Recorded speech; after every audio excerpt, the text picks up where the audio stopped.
For this episode, we want to give a shout out to Ben with Creefall Bagel Company. Creefall Bagel Company is boiling and baking fresh sourdough bagels every morning. They're located in Creefall at 4825 Trousdale Drive, Suite 228. Go check them out.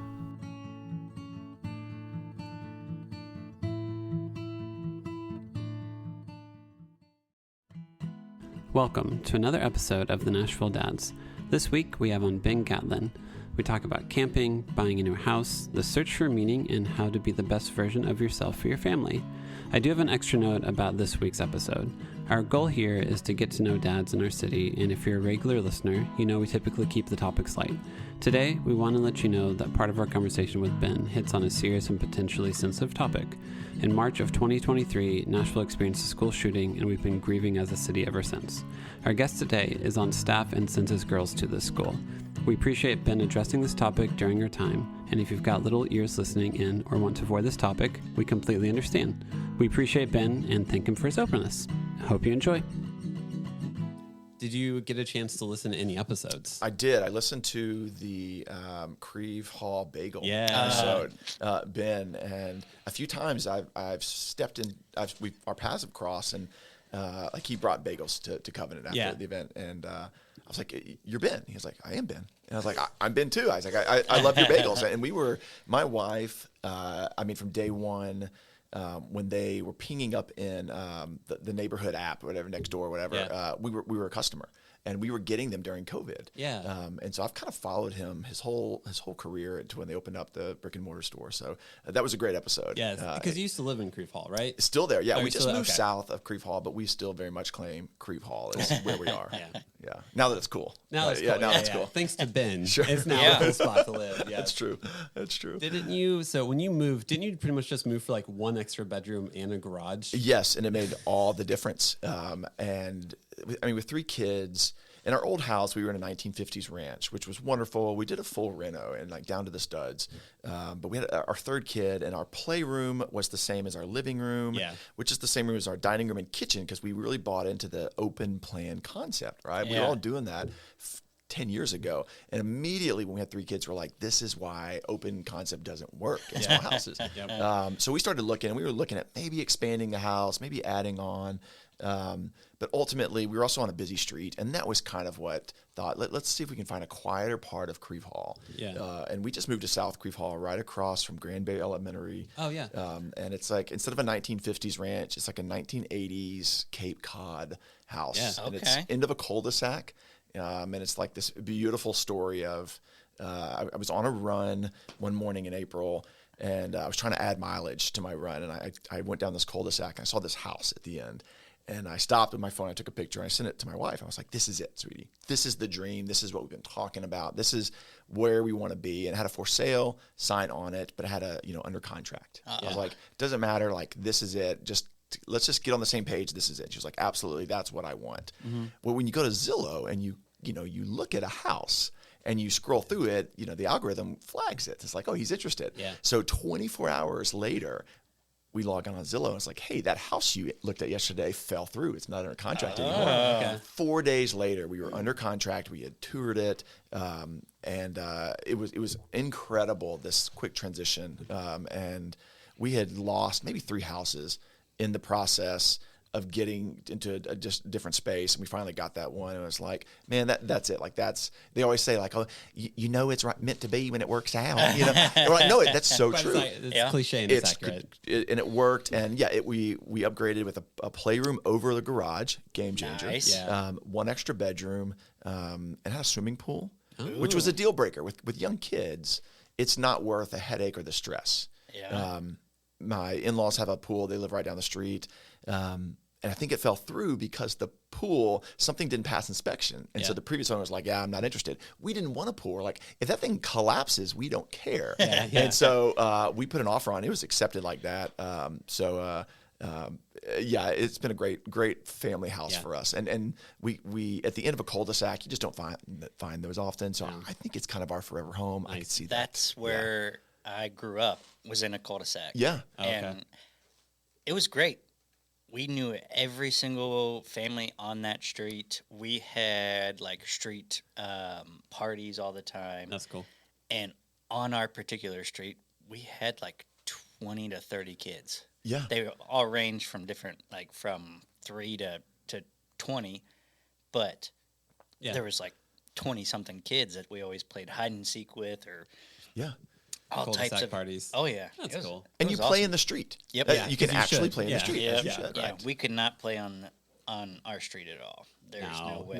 Not with all those people zooming past. No. But your story is very similar to what me and Haley are trying to go through right now. Is, do we want to build on, or do we want to try to find a bigger house? And right now it's neither, because it's so expensive. Right.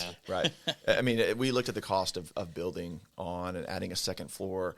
And at that price point, we're like, let's just move to Oak Hill, right? Like, what we were going to spend, it's like, it's not even worth it. Yep. It was a perfect transition, and we feel lucky. But we had also lost 3 houses. We had been in the market for almost a year, right? Yeah. And so, yes, it does seem easy and what a great transition, but reality is, like, it's hard to find a space. And we had even talked to contractors. Like, it was a long process till we find that next house. Yeah, so I feel like when we went camping, either you or Rachel was like, we got a garage and like 2 extra rooms, and our life is completely different. Totally. And we still have a pretty big lot. We have a half acre, but we fenced it in.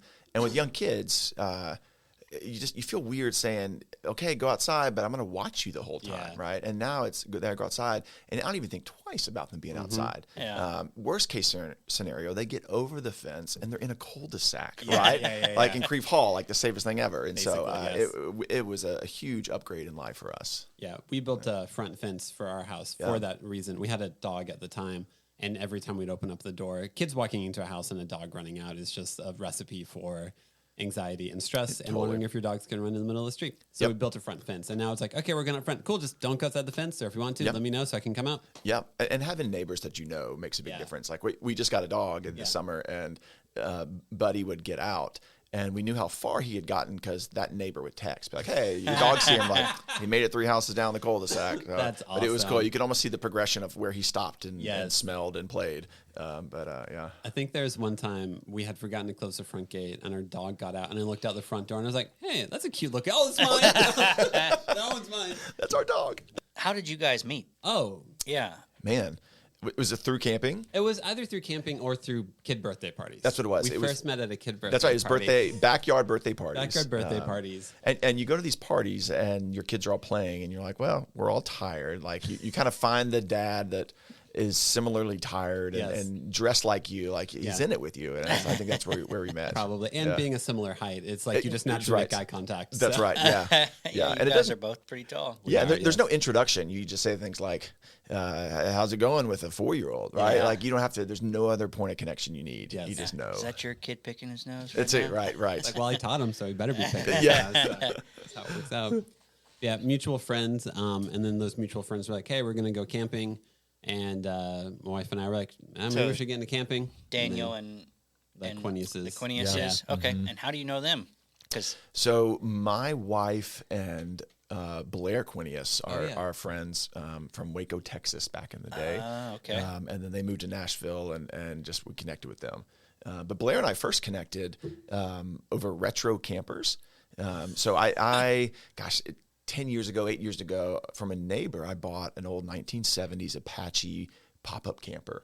Hard-sided, it's green. It's so ugly, but it's got enough retro where it's cool. And Blair moved to town and saw that. And I was like, that's awesome. I'm in. So he found an old retro camper. Okay. It was like lime green, kind of neon yellow. And his was a little bit more put together nice than mine. So we were kind of like pop-up camping buddies for a bit. Yeah. And then he sold it and was like, it's just too much work. I think his broke down on a trip. Yeah, that makes sense. Which we switched to tent camping. Okay, yeah. But you also do some car camping, right? Correct. So my wife and I, she has a hilarious outlook on camping. She calls it manufactured hardship. It's like, wait, you are choosing to sleep outside, be uncomfortable, smell like smoke. You know, you're choosing these things. And she loves camping. She's a great sport about it, but she loves the idea of sleeping in her car. She's got a large SUV. And so I guess a couple years ago for Christmas, I got her this inflatable mattress that's custom built for her SUV with the seats down. And she just, it's like changed camping for her. She's off the ground. It's warm. She's protected from the weather. Yeah. And with kids, like they'll sleep in there with her. Okay. I like the tent. I like the sound of a tent, the smell of it. I like being outside. And that's kind of how we've compromised is if this is going to be something we enjoy, she needs to be comfortable, and so car camping is kind of what her vibe is. But if next time we go camping, I want Blair to put down a date because I want to reserve an RV. Okay. And I just need to give it a shot, right? Like I don't want to buy one, but I want to rent one and just see like, is this a game changer on how we camp? Yeah. Or is it just kind of like a fantasy and after a few times it loses its luster? But we're going to try that. Next time we camp, I'm going to get an RV and we'll just give it a shot. Okay. How often do you guys camp? Twice a year. Twice a year, yeah. Yep. And I think without young kids, we probably go 3 or 4 times a year. Yeah. Well, with the RV, that's the you thing. Can go. Oh, okay, you can go whenever. And is this a road trip or is it camping? It's kind of a blend. And so you could essentially drive it anywhere and then just kind of camp along the way. So My sister and brother-in-law and my 2 nephews, they camped and then they bought a pop-up camper. Mm-hmm. Then they went to a larger pop-up camper, and then they went to one of those hard side campers for a while. And man, those are really, really nice. But because my nephews got into sports, they didn't have the time to do it anymore. Right, sure, so because sports are only on the weekends. Yeah. My sister was like, well, let's just go ahead and get rid of it because we don't have the time to do it anymore. Yeah. Right. But like around those ages of probably 5 to 12. Yeah. Those are perfect times to do it. Yeah, and if you don't use it, they rot, because they stay zipped up and enclosed, and you have to constantly use them to make sure that like air it out. They don't stink. There's no mildew, mold. You can get quick infestations in those things. So I have a little bit of a nightmare what's living in mine. I have not worked on it since my second child was born, and I used to have a while ago. Yeah, right. She just turned 5. That's a while ago. But it was like I'd get my first daughter down for a nap, I'd go work on the camper. And I just kept it popped up. I was always working on it. Second kid came and I was like, okay, I'll do this over fall break. And it never happened. So it's kind of just rotting there. Oh, man. You open it. Oh, my God. I think when we went an camping, owl living in there. When we went camping this last time, you unrolled your tent and you're like, have I unrolled this since we went camping last year?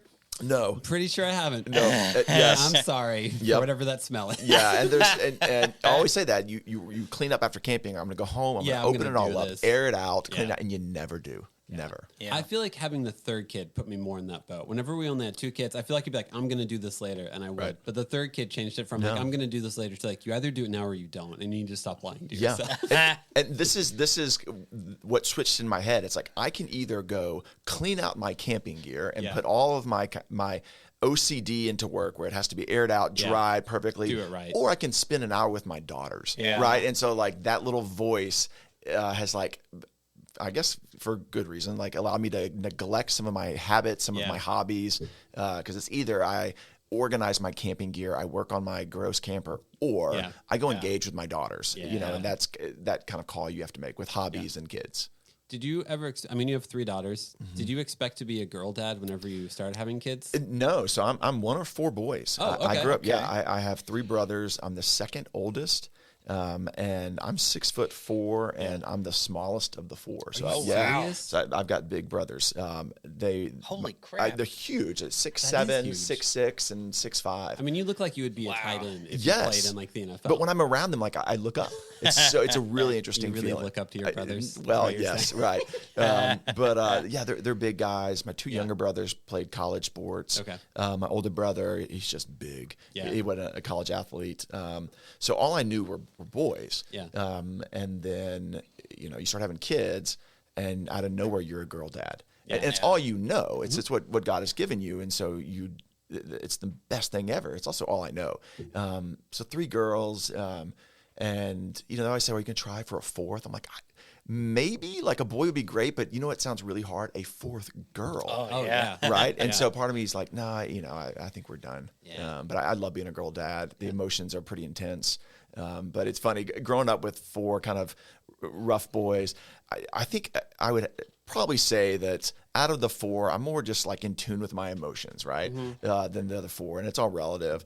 And so my brothers would give me a hard time. They're like, Ben, you're the default daughter. Like you, if we ever had a daughter in the family, it's you. I'm like, is that because I have feelings? You know, like, but that was the standard. And so I was like ready and pumped to have girls. Like I couldn't wait for it. But it's hard, man. Girls are hard. And boys are hard too. But. Do your brothers have any kids? My youngest brother does.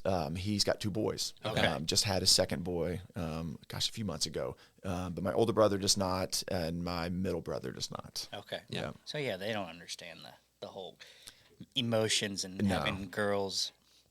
Yeah, and like sometimes we'll Zoom with them. We're like, hey, Anna and Ruth want to talk to you. And, it's 10 minutes of like emotional peaking and squealing and screaming. And at the end of like, what was that? I'm like, that's a daily interaction with girls, right? That are 5. Yep. So it's fun when they're all together because I think, an hour or 2 with my daughters and they're like, I'm exhausted. Yeah. I'm like, yeah, and you're just an uncle, like Yeah, trying to be a dad. Well, and also like with boys, like, I mean, they are more physical. So like so it's like, you might not be mentally drained, but you are physically drained because you just threw a boy into like a bush or something like that. Yes. Yes. And girls, like you can be rough and tumble with them, but the likelihood of like them having an emotional response to it is so much higher. And so it's like, you're rough and tumble. You throw them in the pool and you think it's fun. And then it's like, cool. They did belly flop. And then you have like an hour to kind of correct. And then for the next year you hear, do you remember the one time you hurt me? you Right. threw me in the pool? Right. Remember whenever you looked me in the eyes and said, throw me in the pool. So Yes. I threw you in the pool. Right. Remember that? And all I think of is the Bluey episode where Bandit is too hard on with the yoga ball. Yes. Yeah, with bingo. And I think of that every single time that I'm playing with Ada. I'm like, you're like, I don't want to do that. Yes. I don't want to. I'm too afraid of throwing her on the bed because I'm like, am I going to hurt her? Yeah. Yes, and Bluey is such a good show to watch. Yeah. I hope you guys have had dads on here talk about Bluey. Pretty much it the is most. so good. It's the unifying. You know how like people have like the album or the artist that unites an entire generation. Right. Bluey is what unites this entire generation of father. Totally Yes, true. it does. I don't know. Maybe in the '60s it was like the Brady Bunch Yeah, or or something whatever. like That that. was the example. Like now we have Bluey now. Yeah, no, I have Bluey, and it's just like, Yep. Yep.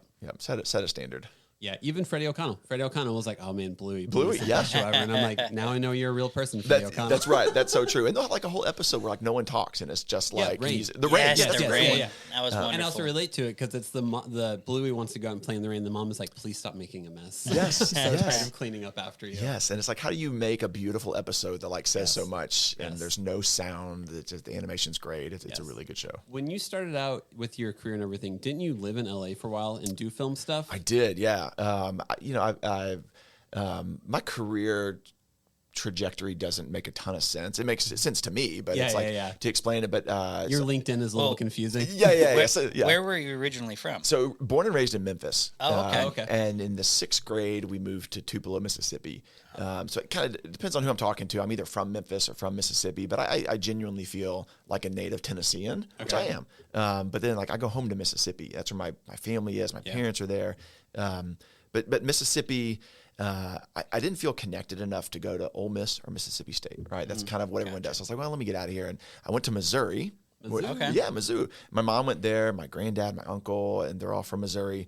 Didn't know a soul, had a great experience, and then fell in love with theater and acting and the arts at Mizzou, and kind of grew up this interest I had in high school and developed it in college, and then moved to Los Angeles. It's like, hey, I think I'm gonna go try to be an actor. And it wasn't just acting. It was like producing sounds great, directing sounds great, like holding a microphone. I don't care. I just want to be in the film industry. Be in the room. Yeah, be in the room.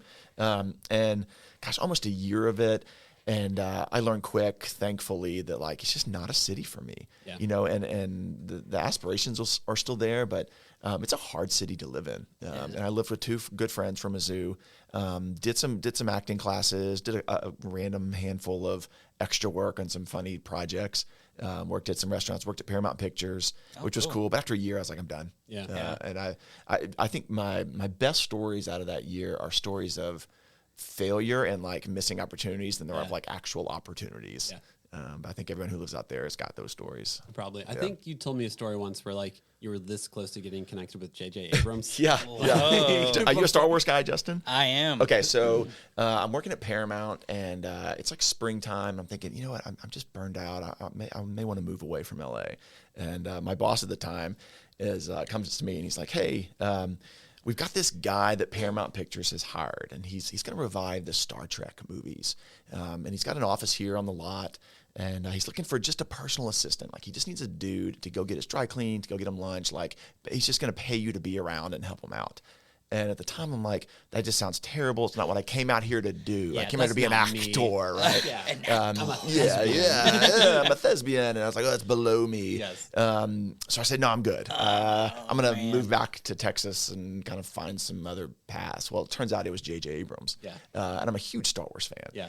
But it was one of those opportunities. It's like, you look back and you're like, if I had said yes and just kind of adapted my dream, like, where would I be today? You know, and I don't ever regret leaving at all. But like, one of those stories is like, dang it, man, I was so close to JJ, right? So close. Before J.J. Abrams did everything. Right. But you wouldn't have your wife, you wouldn't have your kids. No, and life. And LA is such a transient city, right? Like, no one's from LA. But I love being in Nashville. Like, people are from here, and this feels like home. I can't imagine living anywhere else. But LA, there's a reason you make it at a certain point and then you leave. Yeah. Right. It's just not a great place to live. Gotcha. For this lifestyle that I wanted. Yeah. How'd you end up in Nashville? After LA, I moved to Austin, Texas for a year. Had a lot of friends in Texas. Yeah, Austin's great. And still just really felt just disconnected to that state and that community. And I was 25 years old, right? You're still trying to find who you are. Yeah. Did you ever find yourself? Because I still haven't. No, I'm still 42. I'm still looking. What year was that? This was 2005, 2006. Okay, so I was... You lived in Austin a year before me. Okay, how long were you in Austin for? I was just in 2007 for an internship. Where were you doing? What were you doing? I was doing an internship for a landscape architecture firm. That's awesome. Okay. Yeah, I was at the Chase building on 6th Street. Yeah, I know exactly where it is. Yeah. So I worked on 6th Street. There's an old dingy restaurant called the Old Pecan Street Cafe. Oh, jeez. And I was a server there, and at night it turned into like a nightclub. But 6th Street, this was you were there before Austin like changed. Oh yeah. It was like, I've been back and I'm like, oh man, just like Nashville. Yep. But on a bigger scale. It really is. And I think Nashville has the benefit of kind of following Austin a little bit. Like, you can kind of see mistakes and hopefully go a different direction. But I was there and realizing like, I need something else. This isn't satisfying. And so one of my best friends got into an MBA program here in Nashville. And he was like, hey, I'm going up to visit Nashville. You want to come with me just for a random weekend? I'm like, yeah, sure. So I came up here, and like in one weekend's time, I'm like, why don't I explore Nashville? Yeah. Like, this felt like home. Austin's great, but it didn't feel like home. LA's not my jam. And like 2 weeks later, I had a job. I was lined up, and I'm like, I guess I'm just moving to Nashville. Right? That's great. This is 2007, and I was like, I'm going to stay. And I knew one guy here, one guy, and every single relationship came from that one person I knew. That's cool.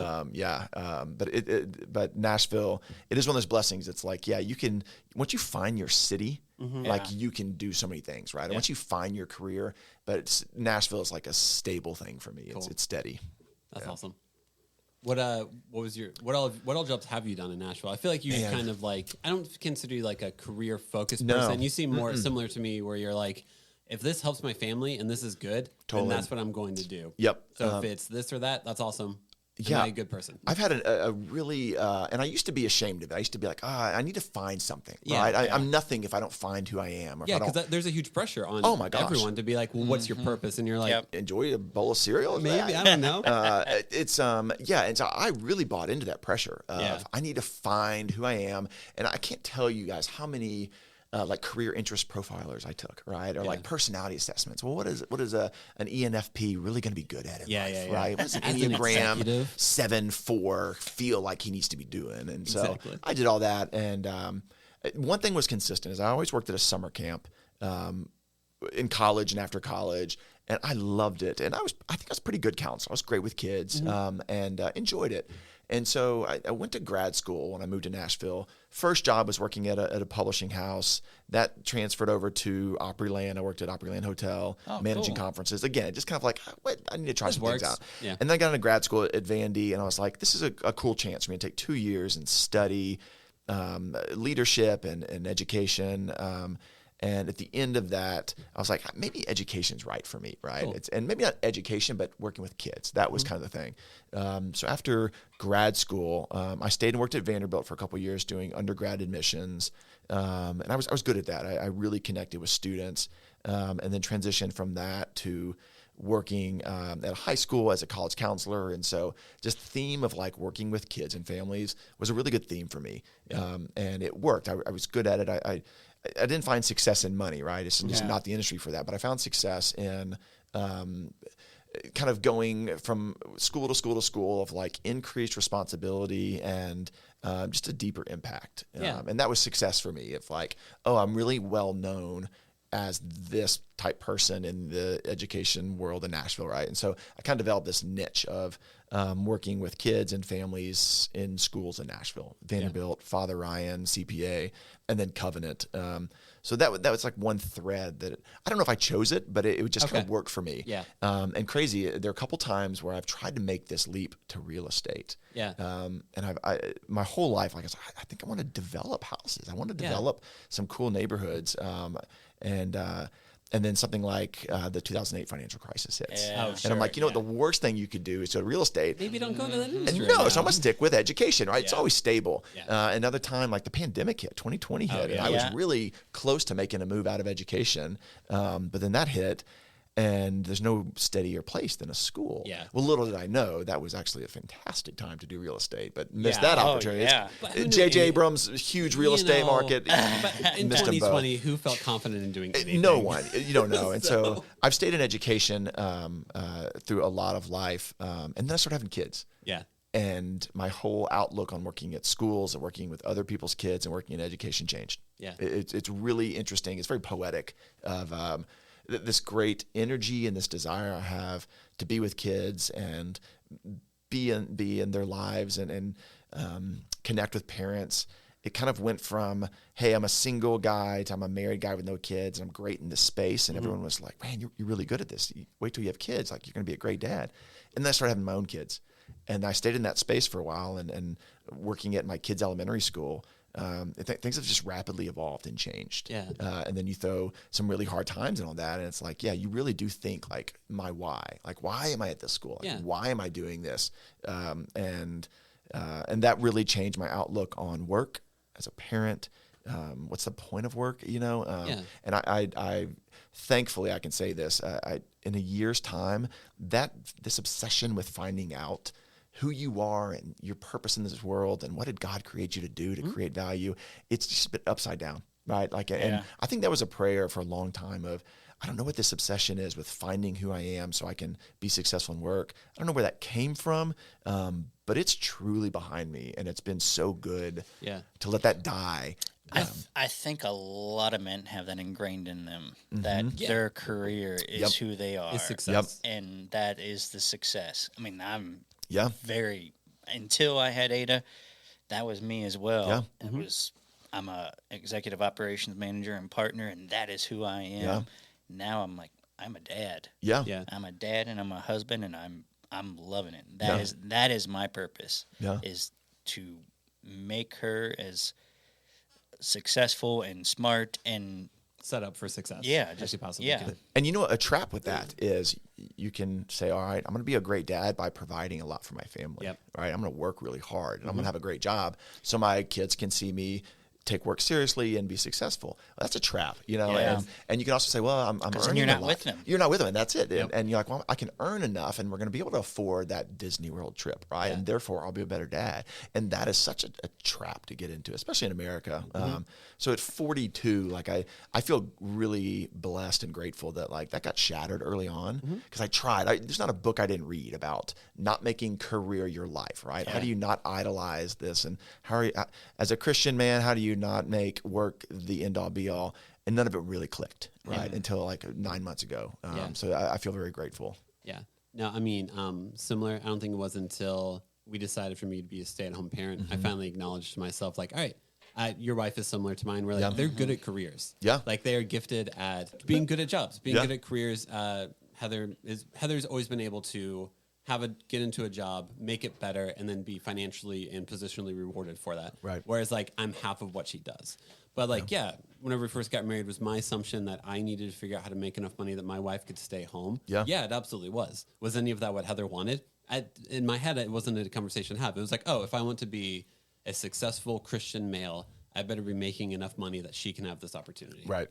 And that's also a southern thing, right? It is It's not like my wife doesn't want to work, and they don't.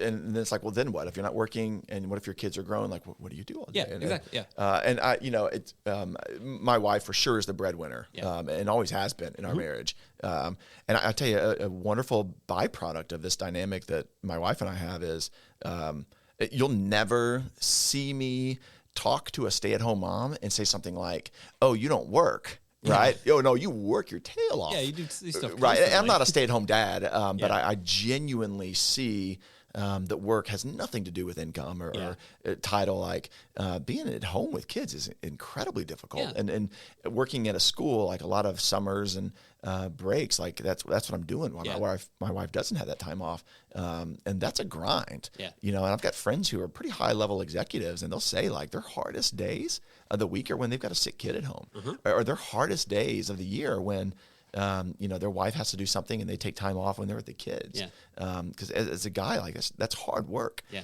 And so I've always had a deep respect for the stay-at-home mom. And now we say things like, "Do you work out of the home?" Yeah, right? yeah. You Which change is your wording, you change your wording. Yeah. But like a stay-at-home dad or a work-from-home dad, Yeah. like it's I have a deep respect for that, and just what that entails and what that means in terms of success for your kids. Of course. Yeah. But I do think there's some moment where you have to rethink. And I think there's always some form of a catalyst that Right. makes you look at your life and be like, wait, what did I think success was this entire time? Right. What kingdom was I building this entire time? Sure. Yeah. And, oh man, I need to recheck my foundation because here I am in my 30s, here I am in my 40s, and like that didn't really bring me to where I thought I was going to be. Right. And I think having a child is for a lot of people. Having a child is what starts that process of like, whoa, where's my ego? Right. Oh, here it is. Yeah. Okay, cool. Yeah, and as they get older, like it's one thing when you have this like precious, fragile baby at home, right? Like that's a different type of purpose than when you have a 7-year-old Who's asking questions who's asking constantly. questions, right? And it's like that's a different level of dad and purpose, and a baby even at home. from infant to 2-year-old. Yeah, man. Oh my gosh, Total. every stage of it, right? I mean, it when I had Data as an infant, I was like, what did I do? I still had that ego. I still had that thought of my career is my life. And because I had to be taken away from that to help with Ada and Haley, I lost my purpose. Yeah. Or thought I lost my purpose. My life was shattered. I didn't know what the heck was going on. Yeah. And that's when I went into that deep, dark, just hole of not knowing who I am. Yeah. And then I had to build myself back up. But at age 1.5, 2, that's when I started to be like, wow, I am getting real joy Yeah. out of hanging out with this little girl. Yeah. And kids bring something out of us, right? Yeah. Like they, no one can make me more mad than my daughters, Oh, without which is question. crazy, right? But it's like you see yourself in them, or they can push a button on you, and that to me is like a reckoning, right? Yeah. Of like one thing is holding an infant and thinking like, oh, I need to rethink my life. Another thing is like when your 7 or 8-year-old comes home and wants you to play with them, and I'm like, I'm too tired, right? Like that's another reckoning, right? Yeah. And so there's all sorts of these little benchmarks along the way with the kid that fortunately, a dad can be aware of and finally use one of those to take a pause and shift a gear. But I think a lot of dads just don't ever really do the hard work. They notice it, right? Yeah, yeah. Everything changed when I had a kid. Well, tell me more about what changed yeah. in your life, Yeah. right? But you really do have to do the hard work of a change once you start having kids. Yeah. Because I feel like I've probably said a million times in this podcast, how like our culture and society is built up is that when you have kids as a man, like I still remember having my first kid and like my boss at the time was like, well, now you're going to do some real work, as in like this work on your career, this finding more financial opportunities. To provide. Yeah, so Right. that's where you put all your energy is like, how does my career then benefit my family basically? Because historically, that's what men do. Yeah. And then but now it's whenever having a wife who's able to be the financial stability in the family, it's maybe you have to then rethink what's the best way for me to actually help my family? Because that's Right. my definition of what's a good dad, what's a good man or whatever. Is he willing to sacrifice his ego to do what's right to make his family feel sane? Right. Either whether you're an investment banker or a stay-at-home dad. Yep. Right. Yeah. And so much of it is just re-clarifying and reprioritizing things. You know, even without kids, you can be put through the grinder with work. It's there's so much fluff to work. It's kind of like when COVID hit and this work from home revolution kind of became the norm, right? And you realize a 2-hour commute that no longer exists is fantastic. Right? Yeah. My wife's, she works for the state of Tennessee, and they did this great thing where they're we have so much real estate in the city, so much office space, and let's scale that back and see who could work from home. And she got back 2 hours of her life. Yeah. And she's an attorney, and so much of her work is just transactional over the phone and email. But you put that in any line of work. Now, you can't work from home as a teacher. You can't work from home as a landscape designer. Yeah. There's certain things you can't, but there's a lot of fluff that I feel if we scaled it back, then dads can go home at 3:30 or 4, right? Yeah. Dads can take 2 weeks off and not feel like everything is just kind of crashing down. Yeah, pretty much. Yeah. So I know you've hinted at it a little bit. Would you say the events of Covenant from last March is what kind of started to change your mindset of whoa, what am I doing with my life? Yeah. So the story there is a year before the shooting at Covenant, I had really started having this kind of face-to-face with reality. I was working in an elementary school. 2 of my 3 girls are at this school.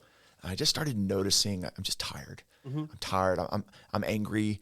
I come home and I have no more capacity for my kids, right? Yeah. And I'm how is that possible? I work at a great elementary school. I see them all day.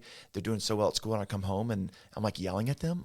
Who am I? And so even before the shooting, I just started really doing a deep dive with kind of my crew around me, and it took me a year to get to the point of I don't have any more. I have nothing to give my kids when I come home, right? And kind of back to this finding success, I'm a really good, and this is one of the things I learned, I'm a really good dad to 210 kids at the school, right? When I'm there, I'm the most fun guy. I'm an administrator. I have a high level of responsibility for their safety and their well-being. Parents trust me, or at least I think they do. But then I come home, and I'm I don't want to work with my kids on their homework. Yeah. On the weekends, I don't want to talk to my kids. I'm tired. And someone from the outside could be well, that's because you give everything to other people's kids all day. But it does take you a while to come to that term yourself. Yeah. And so in March of 23, I'd kind of made up my mind that I think I need to make a transition from working at my kid's school and working in education. I feel like it's time. And I had started working on my real estate license in that January, and really was starting to think through and pray through what if I resigned summer of 2023? Yeah. And I didn't really know much. It wasn't super clear, but I was maybe then I'll have capacity to give more to my girls, right? More to my wife, to put some priorities back into myself. You really do neglect yourself when you're in an others-centered job. Yeah, of course. That compassion fatigue. And we were coming back from a Disney cruise, and we just had this great family trip, and it was March 27th. And on that drive that morning, I was I think I'm really going to resign. I think I'm done working at this school. I love the school so much. It's so good for my family and good for my kids, but what if I'm different, not working at my kid's school? And then the shooting happened. Yeah. On that drive back, and as my therapist said, he's it's too much to think about, right? Don't, and it's taken me a while to process it. He said, don't try to process what that means, that you were thinking you were going to resign, and then the worst case scenario happened, and then what, right? It's that's too much of life to process. So it took several weeks and a couple months actually of meeting with him to kind of process it. And on the other end of kind of coming down from that tragedy was I still want to leave, right? Yeah. And there was this intense desire to stay with the school after the shooting, this trauma bond, right? Of how could you ever leave a school and your friends and your kids' friends under so much stress and terrible circumstances, and a lot of us at the school just doubled down. Like, I got to stay through this. Yeah. I think now we're starting to see some of us through this evolution of trauma and decision making of like, whew, like I am burned out. Yeah, of course. And education is a high burnout industry anyway, Yeah. right? And you throw in a worldwide pandemic, and like everyone was leaving left and right. Yeah. And so we went from, as a school, I was an administrator of school through a pandemic, and that was incredibly hard. Yes. Because you had to make really, really hard decisions that if you made 51% of the people happy, good job, Yeah. right? And so we were just on the tail end of that, and then the shooting happened, and I just was like, I'm going to do another year, but I'm That's out. a lot. It's too much. That is a It's lot. too much to process. It's kind of like thinking about that day and what happened and what didn't happen, what could have happened. And it's like it's almost like the human brain can't go there. Yeah. It's Yeah. too overwhelming. And even today, we haven't even hit the 1 year mark from that shooting. It's hard to kind of engage in what really happened. You know, and did that really happen? And sometimes at work or with my family, I'm like, how did we get here? Right? Because that it really is the worst case scenario that lives in our fears as parents, right? Yes. Like, what if? What if this happens? Yeah, and then all of a sudden it's like it happens, and you're like, that's not possible. Yeah. There's no way. Time out. Wait, Yeah. what? And that's like, and it happened, and then you just wake up one day, and that's your reality. Yeah. Is your family goes through a school shooting, and but it really does change you, and I'm so grateful that some of these changes in me happened before that. Yeah. And I think the shooting and having my family survive that, but also not be present during that day, it really allowed me to say, okay, like God spared me, right? Yeah. And I'll dive into a little bit of that story here in a second, but I was spared. What does fatherhood really look like, right? What does success really look like? Like, what is the purpose of life? Is it work or is it something else? And that was set into motion before March happened. Cool. So I feel grateful that it kind of galvanized some things. And it was a catalyst, but so many things that kind of worked up to March. Yeah. It's interesting. I've written so much just get some thoughts out after the school shooting. And you think about what is the purpose of life, right? Because on that day, you see such evil, you see such senseless end to goodness and to innocence and to life. It's so violent and it's so disturbing. So much darkness. Oh my God. So much darkness. You can't even go there, right? Yeah. And it's like, and so many of us in Nashville felt that because we all have some connection to either Covenant or just this city was so incredibly wrapped around us. It's too much to process. But then you really do that. What's the purpose of life, right? And I mean, days after that shooting, I remember thinking, okay, God, do I need to, is this finally, God, when I run for public office and fix some of these laws? Is this finally when I write a New York Times best-selling book? Is this finally when I get cast in the movie in Hollywood, right? And your brain does that. And I kind of reverted back to this. Well, I now's when I need to be productive. Yeah. Now's when I need to accomplish great things. Yeah. Now's when I become a U.S. senator and change the world. Yeah. And goodness gracious, I'm so grateful that God was gracious and just said, no, now's the time to wrap up work at 3. Yeah. Right. Now's the time to go get ice cream with your girls. Yeah. Right. And that's the stuff that kind of gets me emotional thinking about. I think about the dads that lost a child that day, or who lost a spouse or a mother, or anyone who was killed in the Covenant shooting. Yeah. You know what they would want more than anything else in the whole world? Not to be a senator, not to be a leader, not to write a book, like just more time. One more time. And that to me, like that has been a wonderful mercy in this of the best way I can honor these parents and these brothers and sisters and dads and moms and spouses of those who were lost that day. It's just enjoy time, take my girls to get ice cream, right? If they want to stay up and watch a movie, do it. And that to me, that was what ultimately I think finally put to death this like obsession with finding my purpose in work. Right. And I've never been one that like sought wealth or prestige or title as it was never really appealing to me, but it was more of like, how can I be impactful? How can I be known? How can I be really good at what I do. And now it's like, I'm totally fine kind of being average, I don't want to be an average dad, but I work to me just dimmed a lot. And part of that was, some of my story is I worked for a year up to that shooting to get trained in firearms. And when Uvalde happened, you guys remember the shooting in Uvalde, Texas, that really, really rocked me and shook me. And I said, I work at a school. My kids are in that school. And I really studied Uvalde and thought, like, no way. Like, if someone comes into my kid's school wanting to do that much harm, I'm not hiding in a room. Yeah. Right? Like, I'm going after the threat either with a pair of scissors or a gun that I'm trained in. Yeah. And I'm not a gun guy, but I was like, I'm going to become one to protect my children and the other kids of this school. So I spent a year. I became an armed guard, a licensed armed guard. I did some school shooting specific training. I did a decent amount. I was very regimented, made sure I knew what I was doing. I was meticulous in how I carried my firearm at school and the rules I set for myself to make sure it was safe. And every day I put a gun on my ankle to protect my kids from the worst case scenario, right? And I was the only one at the school who carried. Only one. Just saying that. Yeah. Having to carry a gun. Yeah. In your kid's school. In your kid's school.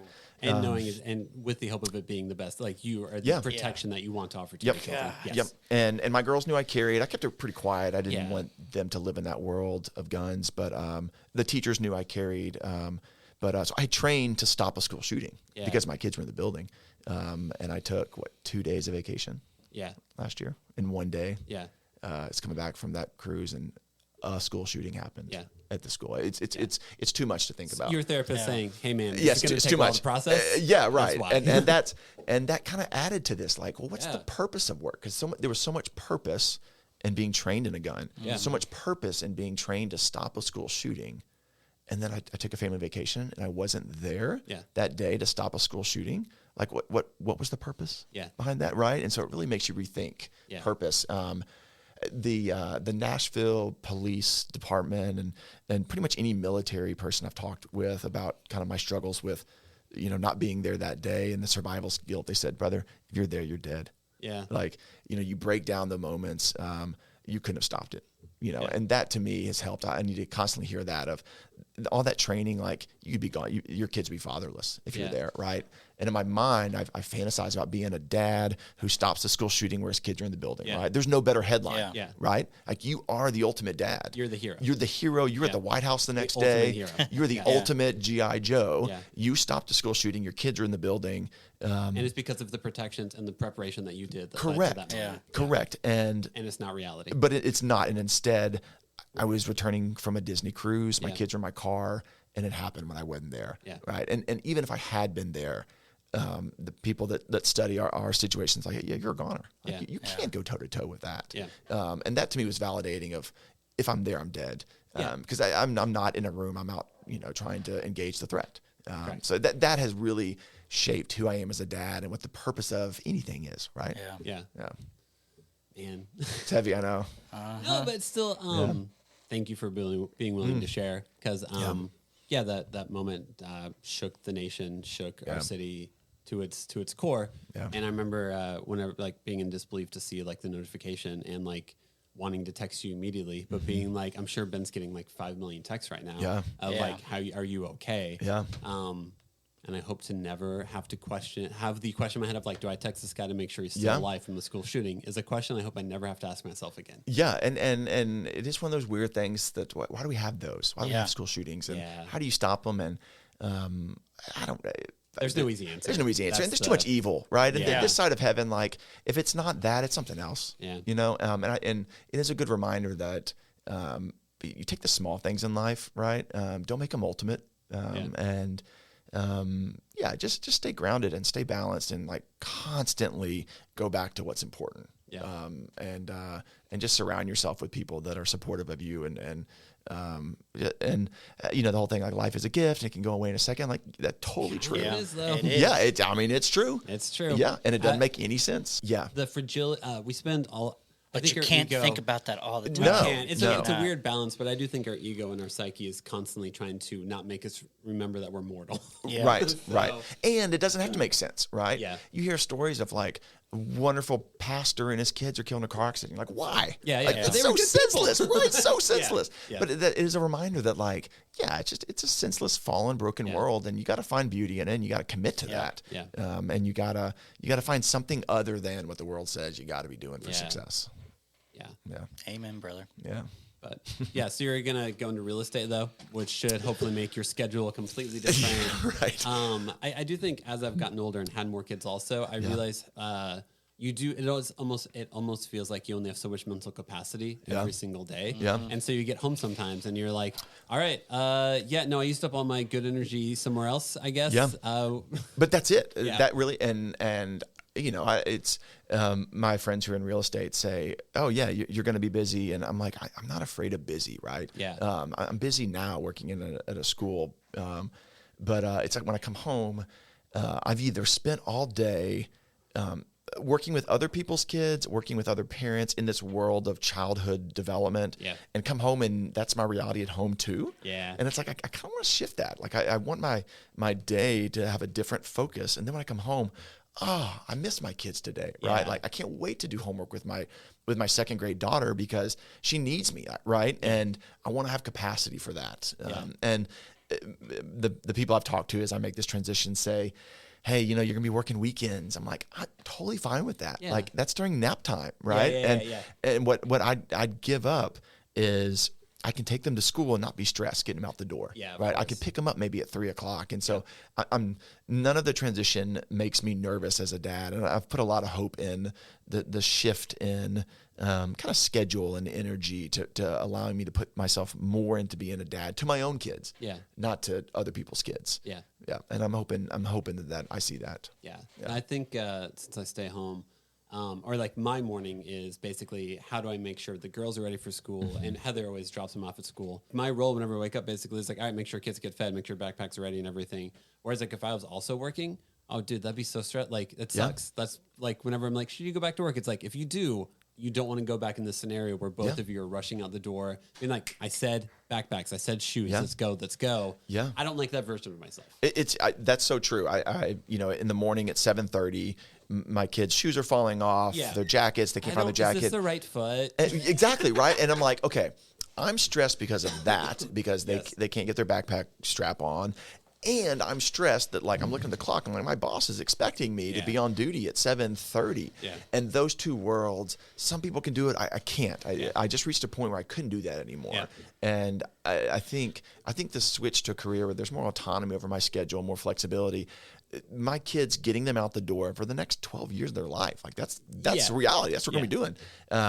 I can be less stressed about that because I don't have something immediately calling me at 7:30 to put a smile on and serve other people's families, right? And so that to me, like, it doesn't sound so stressful to deal with my own kids, my own family, when that's the only family I'm really concerned about. Correct, yes. Really concerned about. Yeah. And I mean, you did like admissions for Covenant, Correct. right?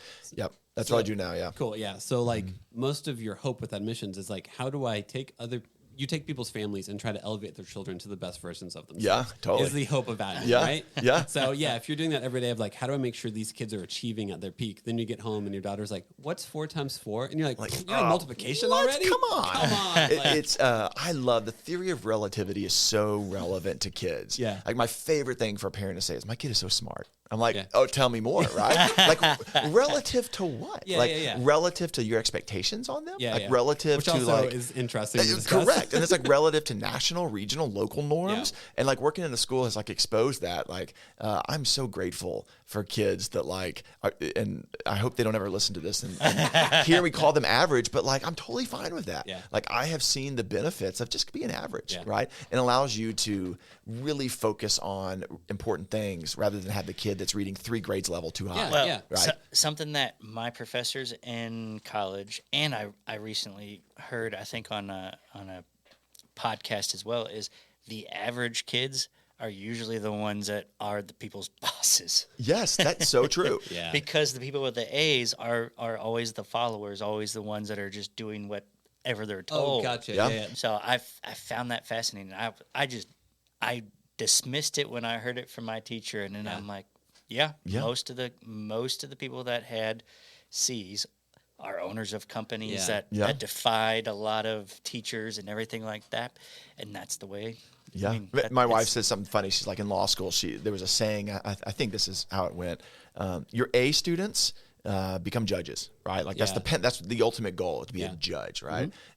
Your B students became professors, right? And then your C students made all the money. Like they're like the lawyers to go out there and make money. And I think being a C student is very underrated. And we strive for things. An A and B student, that really means nothing. You strive for perfection, but you never get it. That's true. And it's like, I did admissions at Vanderbilt, and every kid who comes in is your straight A student with a 34 ACT or above. And it's Outliers. like, you get them all in a room together, and they panic. Yeah. Which one of us is now the smartest? Like you take a room of 1,600 valedictorians, and it does a lot to your psyche, right? Because you're no longer the smartest kid in the room. And it's interesting, the shift. Like you get on a campus like a Vanderbilt or Harvard, Princeton, Yale, whatever. And it's like you get all these incredibly top students together, and how everyone starts to shift and mold of like, well, now who am I, right? If I'm no longer the smartest kid, who am I now? And I think the culture at those ultra high competitive universities and schools is fascinating. When you get that caliber of kids, that many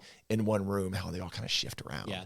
Even going to Belmont, I studied audio engineering or production stuff. And being from Southern Indiana, like there weren't a lot of people who were interested in audio engineering in Southern Indiana. So then you go to Belmont, and it's like people are like, I've been running sound for my church since 8th grade. And I'm like, all right, man. So you should be teaching me. Got it. Yeah, you because I think in whatever room you walk into, you want to find validation and purpose. Right. And if everyone else is searching for the same validation and purpose, you naturally shift what that looks like. Right. If you're all found your purpose in being the smartest kid in the room, it's like then no one's the smartest kid in the room, right? And that's a really interesting comparison. Yeah. But it's I think in most of our culture in general, we're told to go all in whatever we do. Right. And then I think life at some point in time takes stuff away from you. Right. So whenever you've put I think it's one of the weirdest things to try to figure out, not even as a dad, but as a human. How do you stay balanced? Because most things demand everything from you. Right. But so do you give everything? Because at some point in time it'll go away. So like how do you maintain a Zen-like composure? That's true. Whenever everything is temporary, but you're supposed to give your all to everything. That's true. And balance, like we're to the age. I think all of our kids. How old's your oldest, Justin? 2. I only have 1. 2. Okay, all right. Yeah. So and how our old kids is are about the same age. Yeah, exactly. They're like 8, 6, and 2. So we're in this stage where like our kids are. Specializing isn't the right word, but like you already know they're probably not going to be a soccer player, or they're not going to be this, that, and you don't want to like already start to pigeonhole them. But like I can tell my oldest isn't going to be like an athlete. Yeah. But she like immediately has like gravitated more towards the arts. But I'm afraid of taking athletics away from her this early because she loves the arts, and so how do I encourage that balance? But play soccer or do swimming not because you're good at it, but because you enjoy it, right? Because you just like to do it. And that to me is kind of now where that's the balance I want to strike. And really be attuned to, all right, she's getting out of balance if this is all she wants to do, right? But I mean, if all dads did that, you probably wouldn't have like the Manning brothers, right? You wouldn't have Peyton and Eli Manning, right? And so, there's always like a risk there of like, if I want to raise a balanced child, like there may not be a Michael Phelps. There might be, who for years would wake up and swim, eat, swim, eat, swim, go to sleep, repeat. That's right. Until the Olympics. Right. And look what he's been able to do. So who knows? But I also think there's documentation of him after he quit his swimming career having Great Depression. Correct. So, like he lost his purpose. So, that's so true. I mean, you go so far so fast and then you just plummet well, at such an early age. For athletes specifically, usually by age 32, 33, if you're lucky, your career goes they retire, right? Now what am I supposed to do? 32. With millions of dollars in the bank.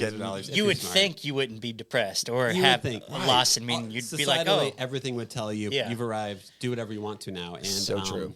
The search for purpose is one that is a constant constantly weighs on you. Right. Yeah. And you can even really wrap your mind and your children can become your purpose. Yeah. Right. And you have to be aware of that too. Of all of a sudden, being a good dad and making sure my kid has opportunities, that's the sole goal in life, right? And working at high schools and elementary schools, like there's a dark side to that too.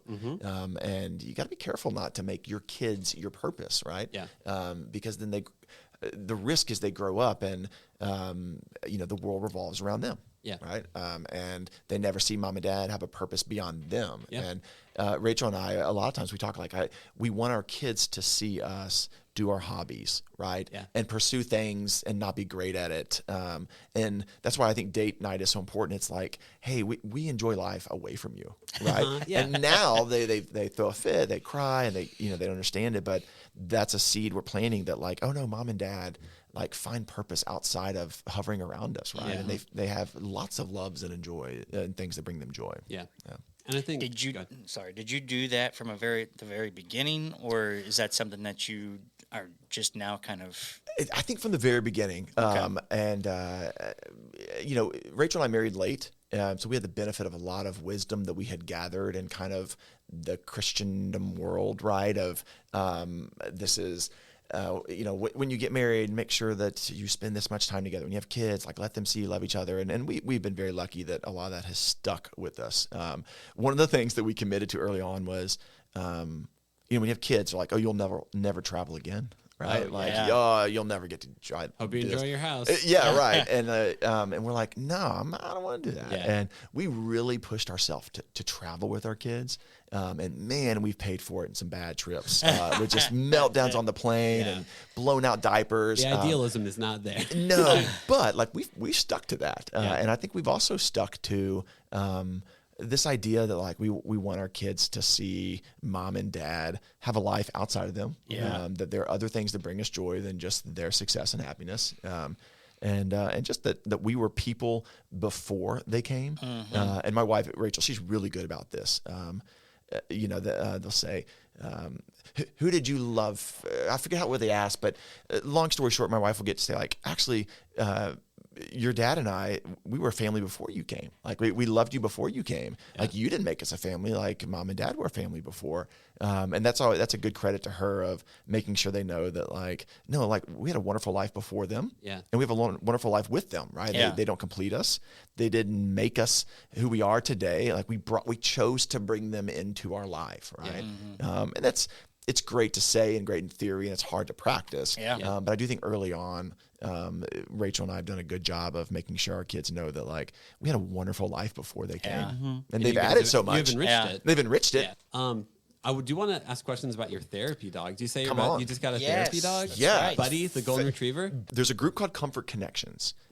And they were in Sandy Hook, Pennsylvania, right? Okay. Remember Sandy Hook, the elementary school shooting there.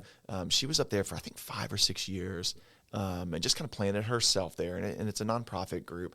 And what they do is they have maybe 10 dogs that are really well trained. The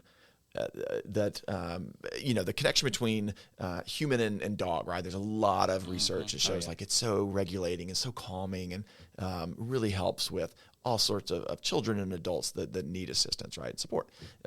So they've got this group where they bring in dogs to children who have been through traumatic incidences like a school shooting.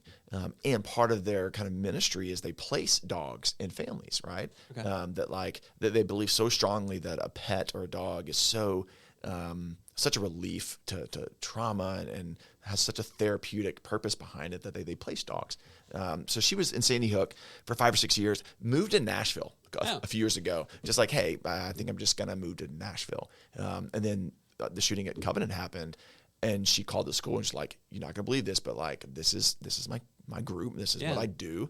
And I'd love to partner with you. And immediately you're like, yes, right? You just say yes to everything when you've gone through that. And they're incredible. And they train these dogs, and it's not like, some dogs are trained to like smell when blood sugar drops, right? Those are fascinating. Incredible. Those are fascinating. They put their paw on you when your blood sugar is low or high. And I think growing up, we always saw like a seeing eye dog, right? Yep. But these dogs are trained with their temperament to be very calm. I think they're trained in like eye contact and hugs, right? Oh, and so like goodness. you Can I like be trained in eye contact? exactly Yeah. right. Can my children be trained in that? So like you come in with these dogs and they're so calm and gentle, and they come in and they snuggle, right? And they're very well behaved dogs, and so. They came into Covenant and spent pretty much every day there with us at our school. And then they start placing dogs in families. I think they've placed like 33, 34 dogs with Covenant families. Oh, okay. And free of charge. Like, Really? I mean, you talk about like a purebred golden retriever. $5,000 dog. Oh my gosh. Yeah. Oh, and that's only the beginning, right? Yeah. So we get placed. We were kind of on a wait list of this is the type of dog we want. Golden retriever, and after maybe like 6 months or so, we got a call. Hey, one of our breeders, they have this network of breeders that they work with that has a dog that meets the temperament for one of our dogs. Would you like them? Like, absolutely.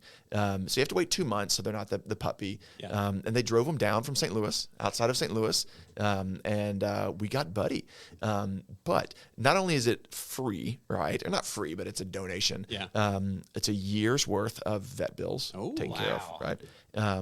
There was, maybe a month of training, 4 or 6 weeks of training. What?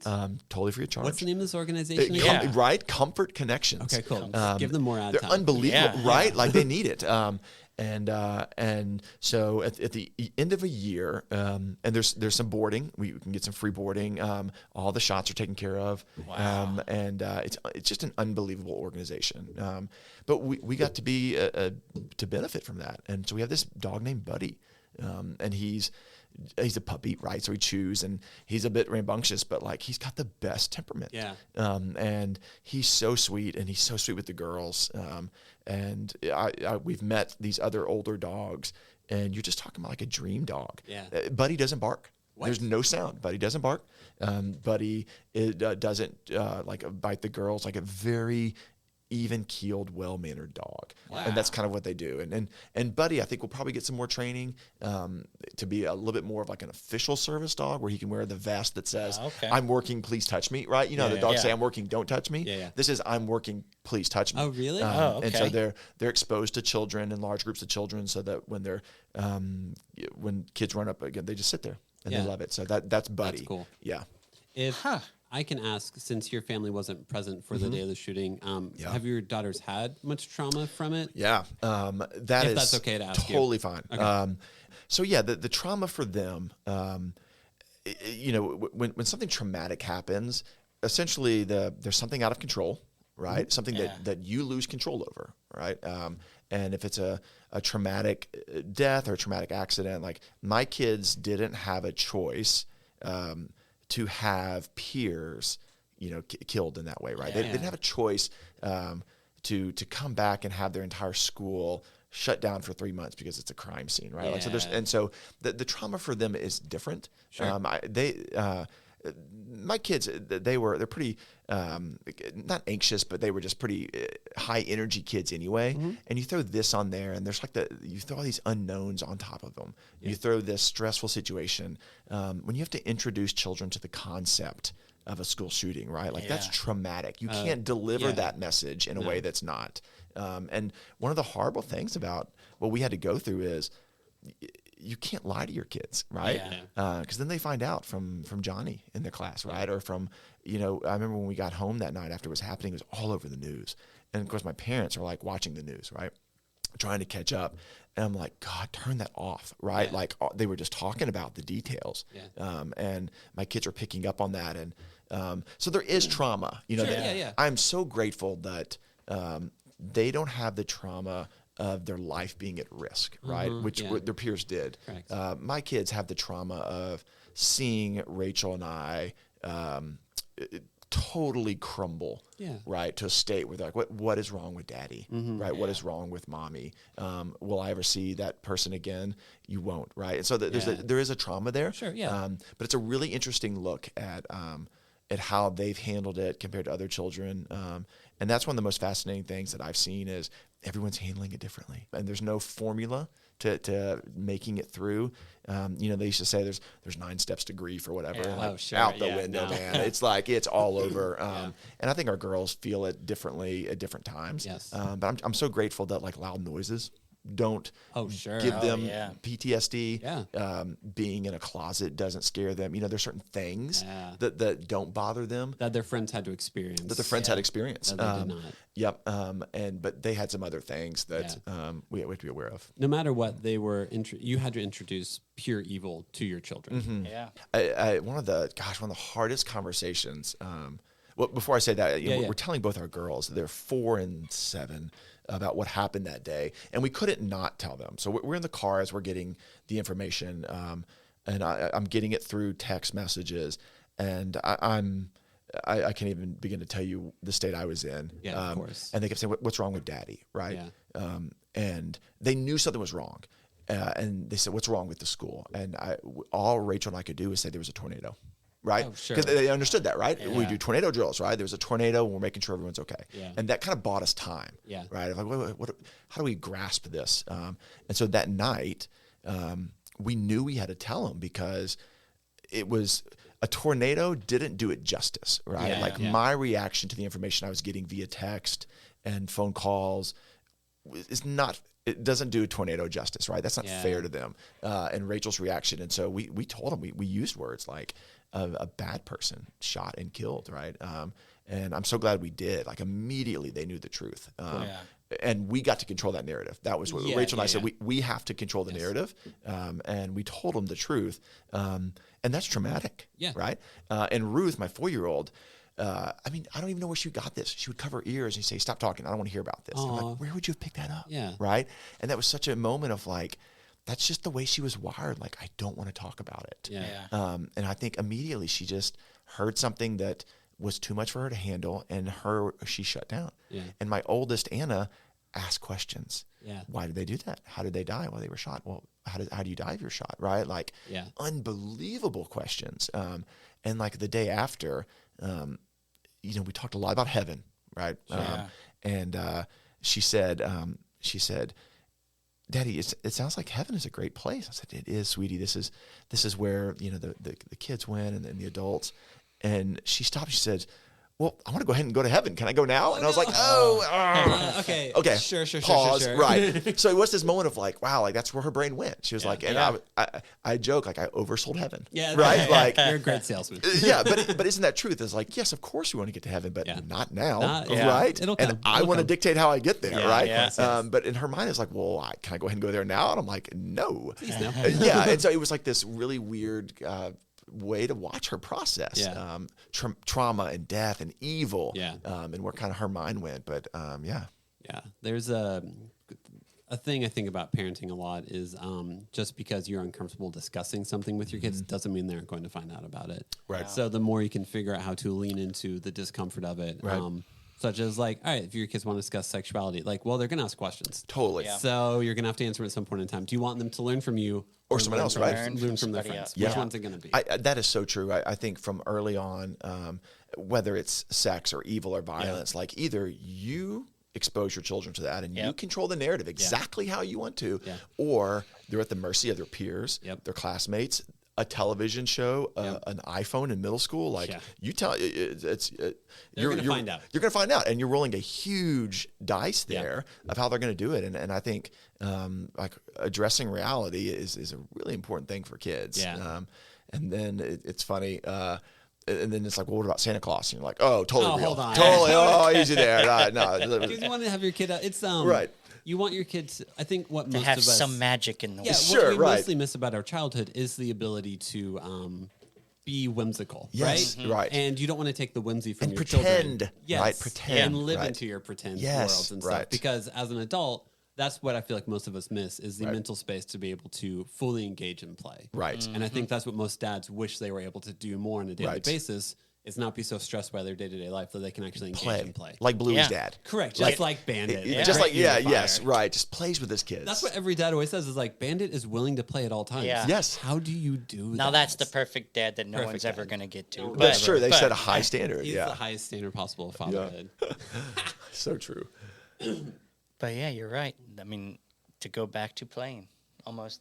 Right. And that's, I mean, like play-based learning, right? Like schools, that's kind of what a big trend is. Like kids learn best by play. Yeah. And like, why do we give that up? Like, why can't we just play as adults? Mm-hmm. Yeah. And what's so wrong with that? And like listening to your other podcast about Ben and Creef Hall Bagel, like he just played with an idea. Yeah. Right. Yeah. Like I'm gonna make some bagels in my kitchen. See Great. what happens. He played and Sometimes we just take out the creativity. that's true. We block them from that. And you need to play to see what works, right? And that's that entrepreneurial spirit that kids have so well. Yeah, right? they do. Yeah. Yeah, so let's just play and see what happens. Well, I'm assuming that, like, I mean, as you get older, failure hurts. So the older you get, you're more. I think instinctually, Right. as creatures, you avoid pain. Right. So, like, whenever you fail, it doesn't usually feel the best. Right. You learn lessons from the it every stakes day. get a little bit higher when you're an adult. they You have a do. mortgage and insurance. Yeah. Right. So I think it's the I don't know if The it's the fear of mortgage. failure. Oh, mortgage. That always that crushes the mortgage. dreams. It can sometimes. But yeah, it's that of like whenever you fail, it doesn't. Failure eventually leads to a good version of yourself, but it might Right. take some time to get there. Right. So to do the journey of processing failure, sometimes it's easier just to avoid the opportunity. Right. And just stay safely at home and never take a risk. Exactly. Then you turn into a hermit. So whereas like your kids, whenever they're like 3, they jump off something that hurt. Cool, I'm not doing it again. All right, cool. Then the next day, all right, I'm going to try it again. I'm like, Right. cool, you forgot failure. Yeah, right. I'm You're still going to learn bruised. this time. So, yes. Justin, do you Yeah. want to start wrapping the episode down? Let's do it. Sweet. So we didn't do this for Ben's, the Creef Hall Bagel Ben, Yeah. not you, Ben. Sure. Because we hadn't developed it yet. But how we end all of our podcast episodes is by asking the same 5 questions. Oh, that's a great way. Yeah. So This is cool. It kind of standardizes yeah, the Yeah. way it is. Well, That's it's also cool. like our signal to end because otherwise it's like, all right, so we just talked for 5 hours. Yeah. And I should develop a format. Yes. Yeah, right. can you believe it's almost been an hour and a half? That's, I was like, we're 30 minutes in. I can keep going for 2 more Yeah, hours. I know, yeah. Right. So, All right. First question. What were your kids' backup names? Wow. That's a good one. Early on, there was no backup name to Anna Powell Gatlin. Okay. We were like, that's it. But throughout, as we had girls, there were boys. It was James Thomas. Okay. Right. That Okay. was my dad's name, Rachel's dad's name's James Thomas. If we had a boy, I loved, what was it? We also had a rule like no daughters can be named after ex-girlfriends, right? Sure. And so that took a few out. But James Thomas was the number one name if we had a boy. Yeah. But when you're third, right? Like Yeah. it's hard to name the kid. Yeah. But other than James Thomas, I don't think we had a backup. We just Okay. didn't have anything, right? And something just came out one day. cool. Cool. Nice. Next question. We've kind of casually answered this already throughout the episode. Who's your favorite TV dad? Wow. I mean, Bandit, obviously. Current or historical? In general, whenever you think of, we didn't even get into movies and Yeah. pop culture and this stuff. I know we could discuss Spielberg and other movies for at least 3 hours. If you had to choose a fictional dad besides Bandit from Bluey, Yep. who's your favorite fictional dad or TV dad? You're gonna have to edit out this silence because I got to think through this. You're good. You're good. Yeah. It's a big question for you. I understand. Right. Gosh, have y'all seen Meet Joe Black? No. Meet Joe Black. Meet Joe Black, Is Anthony that Anthony with- Hopkins okay, and Brad Pitt. Yeah. Yep. Yes, I have. I'm not going to do it justice, but in the movie, and I haven't seen it in a very long time, but the first time I saw it, it's funny. He's incredibly wealthy, right? Yeah. And so that maybe that helps. But he's got this daughter, and the way he interacts with his daughter is very inspiring. And I think they've got some distance in their life, but there's an element of tenderness and sweetness in him that I really appreciate. I also I want to say Mr. Belding. Right. Oh, sure. Yeah. Oh, yeah. Like, and I don't know if he in Saved by the Bell he actually We had can do kids. father Yeah, figures. But Yeah. father figure, Yeah. think about it. To that group, the Saved by the Bell group, like he was a dad, Yeah. and that's funny because like that's what I'm trying to leave behind is the great dad at a school, Yeah. right? Yeah. I'm trying Yeah. to leave the Mr. Belding behind Yes, and yes. be more Anthony Hopkins Yes. from Meet Joe Black. Joe but Black. but Mr. Belding was a great There we dad to go. the Yeah. students. We've got Mr. Feeney before also from Boy Meets World. So, Mr. Feeney. Yes. Father Yeah. figures. Hilarious. You know another great dad is Griswold from Yeah, Christmas that was Vacation. it. Like That was Clark probably W. your Griswold, answer, right? yeah. Like loves his kids, Yeah. loves his wife, but man, he loves his home and he's going to be a great dad for Yeah. them, Yeah. right? And he's going to take them on epic trips and have a great holiday. Yes. Someone say Clark Griswold. He's my favorite go with that. fictional We'll go dad. with that. Yeah. Look, kids, deer. Oh, Chevy Chase. Oh, man. All right, Justin, you're up for the next Oh, question. yeah. What was your least favorite kids show or movie? Like when your daughters watch it, you're like, oh my God, I can't watch this again. Yeah. Blippy. Oh, okay. Oh my goodness. We've never introduced Blippy Never because got of into this. it. Don't ever. And I get it. I totally see why kids love it. But when they put it on, like, it just somehow Netflix or whatever streaming service offers it, like, oh, it's broken. Sorry, we can't watch it. Sorry, YouTube doesn't work on our TV now. Right. Yeah. I think it's just like I'm not willing to put them through that or listen to it in the background. So no Blippy. No Blippy. No Blippy. Yeah, that's fair. Yep. Do you have a favorite kid's toy? Like when your daughters play with it, you actually enjoy playing it with them? The trampoline that we got Oh, them. yeah. Oh man, they Hours of love the entertainment. trampoline. Yes. And it's not just to jump. Like life happens on the trampoline, right? So much pretend. And we have these. There's so many things we do, like ways I throw them up in the air. I'm teaching my girls how to like do a double bounce, right? Where Yeah, 1, 2, 3, and then I land and I launch them up in the air. So I'm teaching them all these things, and they can now do flips. Nice. And so like life happens on that trampoline. So I would say if it broke tomorrow, like we're getting one immediately. Yeah. So trampoline. I remember being a kid, we had a trampoline growing up and like just looking at the stars, like Yeah. playing on it. Yeah. It was like a separate playroom, basically. I remember Totally. breaking the egg. Oh, yeah, break the egg. Yeah, that's yeah. great. Or fry the bacon. That's Yeah, another fry the one. bacon. Yeah. Yeah. Yeah. Or popcorn. Yeah, with Yeah. the shoes. Yeah. Yep. We put sprinklers under it in the Oh, summer, yeah, and the man. water comes up enough, Yeah. and that's a blast. Yeah. It's real fun. Yeah. Yeah. Oh, man, that brought back memories. Yeah. All right. What moment of your kid's life are you most excited to be a part of? One of them, we've gone to Disney World once, but we will go back. And I can't wait for that. I love Disney World, and I loved it as a kid. I think my oldest will remember going for the first time, but my youngest wasn't born, and then my middle child, Ruth, was just a baby. Yeah. And they get the characters, like they have the energy now to do Disney World. Yeah. And I don't know if you guys are diehard Disney, but I love Disney World. Yeah. And I think I'm very excited for that kind of core memory of taking them to a place that's just magical and fun. And it was so magical and whimsical for me that like my kids on my shoulders walking down Main Street, That's USA cool. with balloons. Yeah. Yeah, that to me is like perfection. cool. Yeah. Nice. Yeah. Well, this is normally, I mean, I feel like since you haven't really started real estate yet, if someone wanted to like follow you on social media or Yeah. anything like that, like if we want to learn more about you and Yeah. follow your journey, Sure. how would we do that, Ben? Wow. Instagram, Facebook. I'm hoping with this increased capacity I've got, a little bit of life, Yeah. to write more. Oh, sweet. I also love painting and drawing, but with kids, this is not a priority right now. Nope. It's either I spend isolation and paint, or I go hang out with my kids. Right? I'm Yeah. going to choose hanging out with my kids. Yeah. I'm hoping to do more writing, more art, and put myself more out there on social media. Yeah. So I would say in 6 months from now, hopefully you can find me more easily on social media, either Instagram, either it's my art account that I'm hopefully can promote. There are a couple of books I want to write, some kids books. So I'm hoping this is like a really fun turning point. Cool. That's and awesome. being able to find me and follow me. Yeah, because you're more like public facing. Because look Correct. at all the cool stuff I'm doing. Yeah, right. Before I'm like, I'm just a dad and I post my kids on social Yeah, media. pretty And now much. it's like, I maybe use it as a platform for something Yeah. else. Well, whenever you get the Instagram handle, let us know. And on the episode post, we'll change it to that. Yes, handle, we'd love but that. We'd be love on that. the lookout for Ben. That's awesome, right? So, Ben, thanks so much for your time. Thanks for coming out and hanging out with us. Yeah. Really appreciate it, man. Thank you guys. It's been great. Thanks, Ben.